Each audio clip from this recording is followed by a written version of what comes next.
तो वहीं उपचुनाव को लेकर कांग्रेस दबाव बनाने में कामयाब रही। कांग्रेस की प्रेशर पॉलिटिक्स के सामने सपा फूलपुर सीट भी देने के संकेत दिए हैं। सपा कांग्रेस का गठबंधन कायम रहेगा, लेकिन चुनाव लड़ने पर अभी संशय बना हुआ है। उपचुनाव पर अंतिम फैसला आज हो जाएगा। वहीं कांग्रेस के प्रदेश अध्यक्ष अजय राय और प्रदेश प्रभारी दिल्ली रवाना हो गए हैं। बताया जा रहा है कि उपचुनाव में शामिल 10 सीटों में कांग्रेस ने अपने 5 सीटों पर चुनाव लड़ने का दावा किया था, लेकिन समाजवादी पार्टी ने फूलपुर सहित 7 सीटों पर उम्मीदवार उतार दिए। कांग्रेस को सिर्फ गाजियाबाद और खैर विधानसभा सीट दी गई। इसकी घोषणा भी सपा की ओर से ही की गई।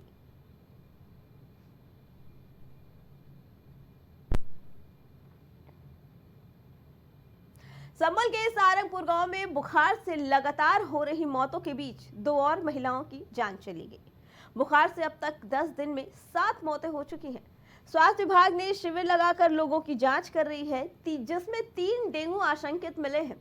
गांव में बुखार से लोग तप रहे हैं। पिछले सप्ताह गांव के 5 लोगों की बुखार से मौत हो गई थी, जबकि 1000 से ज्यादा लोग बुखार से पीड़ित हैं। तो इन सबके बावजूद लगातार स्वास्थ्य विभाग की बड़ी लापरवाही सामने आ रही है। अगर स्वास्थ्य विभाग पहले से सतर्क होता तो शायद इन लोगों की जान बचाई जा सकती थी। वहीं स्वास्थ्य विभाग की नींद बहुत देर से खुलने से इन ग्रामीणों को बड़ी मुसीबत का सामना करना पड़ रहा है।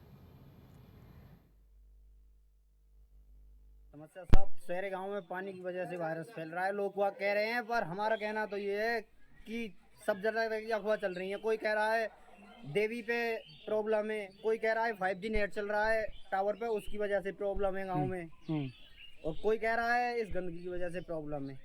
आप किसको मानते हो? हम तो साहब अपने गली को मान रहे हैं। जैसे हमारी जगह जगह पानी भर रहा है। कितने दिनों से ये गली में पानी भरा हुआ है? आगे से तो ऐसे मान 1 साल हो चुका लमसम इस पानी को तो।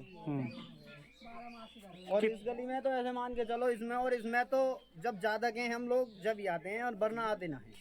कितने लोग बीमार होंगे यहाँ पर? यहाँ पे सहराई गांव बीमार है सर। 4 पत्रकारों के साथ ग्राम पंचायत सारंगपुर का मैंने निरीक्षण किया। ग्राम पंचायत की अधिकांश गलियों में साफ सफाई, नालियों में कहीं कोई कचरा नहीं मिला। मात्र 2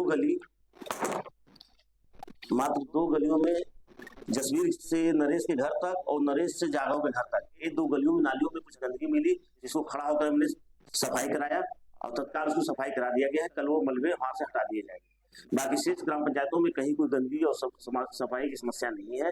हाँ, गांव पंचायत की जिन रास्तों में जिन गलियों का काम नहीं हुआ, उन गलियों में लोगों से बातचीत करने पर पता चला कि गांव प्रधान के द्वारा राजनीतिक बस उनके द्वारा उन गलियों में उन रास्तों पर रहने वाले निवासियों द्वारा उन्हें वोट नहीं दिए गए हैं, इसलिए उनका अभी तक सफाई नहीं कराया गया। उनकी समस्या दूर कराते हुए आज ही सफाई करा दी गई है। प्रधान को आज नोटिस जारी की जा रही है और प्रधान के खिलाफ जैसा भी हो कार्यवाही जिलाधिकारी महोदय के निर्देश के अनुसार की जाएगी।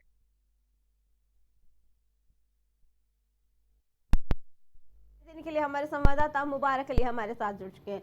मुबारक अली, संभल में लगातार माहौल बिगड़ता जा रहा है और मौतें भी बढ़ती जा रही है, क्या कहना है इसके बारे में? क्या ये नगर निगम की लापरवाही की वजह से ही मौतों के आंकड़े बढ़ रहे हैं? आपको बता दूं, जनपद संभल के पमासा ब्लॉक के गांव सहारनपुर में बीमारी का कहर जारी है और दूसरे लगभग 3000 से ज्यादा लोगों की उसमें बीमार हैं। बीमारी के कारण तो काफी गांव में काफी रोष है। दूसरी तरफ DPRO मौके पर पहुंचे थे। DPRO के सामने ही प्रशासन ने हाय हाय के नारे लगाए थे उन्होंने, और काफी गंभीर आरोप लगाए थे, और काफी गाँव में गंदगी भी है। और दूसरी तरफ हमारी खुद CMO से बात हुई थी। CMO ने कहा, बोले कोई ऐसी कोई बीमारी नहीं है, बोले भाई उसके लिए हम नहीं रोक सकते, मर रहा है तो मरना है, तो उसका हम पे क्या असर पड़ रहा है। जो स्वास्थ्य विभाग की टीम की इतनी बड़ी लापरवाही है। और दूसरी गाँव वालों ने ये जो आरोप लगाया है, तो दवाइयाँ हम पे सही नहीं मिले, दवाइयाँ टाइम पे मिलती और सही मिलती तो ये 10 लोगों की मौत नहीं होती। और दूसरी तरफ जो सफाई कर्मी का पति है, सफाई के दौरान उसकी भी मौत हुई थी, और सफाई कर्मी का पति पंचायत विभाग की बड़ी लापरवाही सामने आई है। सफाई कर्मी जी मुबारक अली, और ऑडियो आपने हमारे दर्शकों के लिए लेकर आए थे, जिसमें ये साफ सुनाई दिया था कि उनका कहना था कि मौतें होती रहती हैं। क्या लगता है कि एक डॉक्टर के मुंह से इस तरीके की बातें बोलना ये कहाँ तक सही है? इसमें जो ऑडियो में जो बात हुई थी तो जिम्मेदार एक अधिकारी है, जिम्मेदार अधिकारी को ऐसी बात नहीं कहनी चाहिए। जो मौतें जो हो रही है उसे हम क्या कर सकते हैं। उसमें इतनी बड़ी लापरवाही सामने की आई थी। जो इसमें टीकाकरण हो जाता गाँव में तो ये स्वास्थ्य विभाग पहले से जाग जाता। ये 10 मौतें नहीं होती, ये बड़ा हादसा देखने को नहीं मिलता है। और जो जिले के अधिकारी हैं इसमें लापरवाही तो सामने आती रहती है। वाली बात ये होगी जो डीपीआरओ ने उनके लिए नोटिस जारी करा प्रधान के लिए और सचिव के लिए, और क्या कार्रवाई होती है क्या कार्रवाई नहीं होती है। तो प्राइम टीवी की टीम मौके पर गांव में जांच पड़ताल खुद गई थी और देखने के हालत, गांव के हालत देखने गई थी, क्या हालात है क्या हालात नहीं। तो गांव में काफी रोज से इस चीज का गांव वालों ने प्रदर्शन भी किया है और प्रशासन हाय हाय के नारे भी लगाए हैं। डीपीआरओ के सामने इसके नारे भी लगाए गए और इससे पहले गांव वालों ने भी आरोप लगाया काफी दिनों से यहाँ पे गंदगाई है तो काफी दिनों से ये सफाई। उसके बाद तो डीपीआरओ मौके पर पहुंचे हैं। मौके पर पहुंचने के बाद में ग्राम प्रधान पर और सचिव पर काफी नाराजगी जाहिर की है। उसी के कारण उन्होंने नोटिस जारी किया गया है और नोटिस के बाद जानकारी ये पता पड़ पाएगी क्या कार्रवाई होती है क्या कार्रवाई नहीं होती है। क्या नोटिस ही सही काम चल जाएगा। जी मुबारक अली, जहां एक तरफ ग्रामीणों का कहना है कि नगर निगम की लापरवाही है क्योंकि गंदगी है इस वजह से बीमारी फैल रही है, तो वही जब अधिकारी तो वही अधिकारी का कहना है कि सिर्फ 2 गली में ही गंदगी थी, वो भी साफ करा दी गई।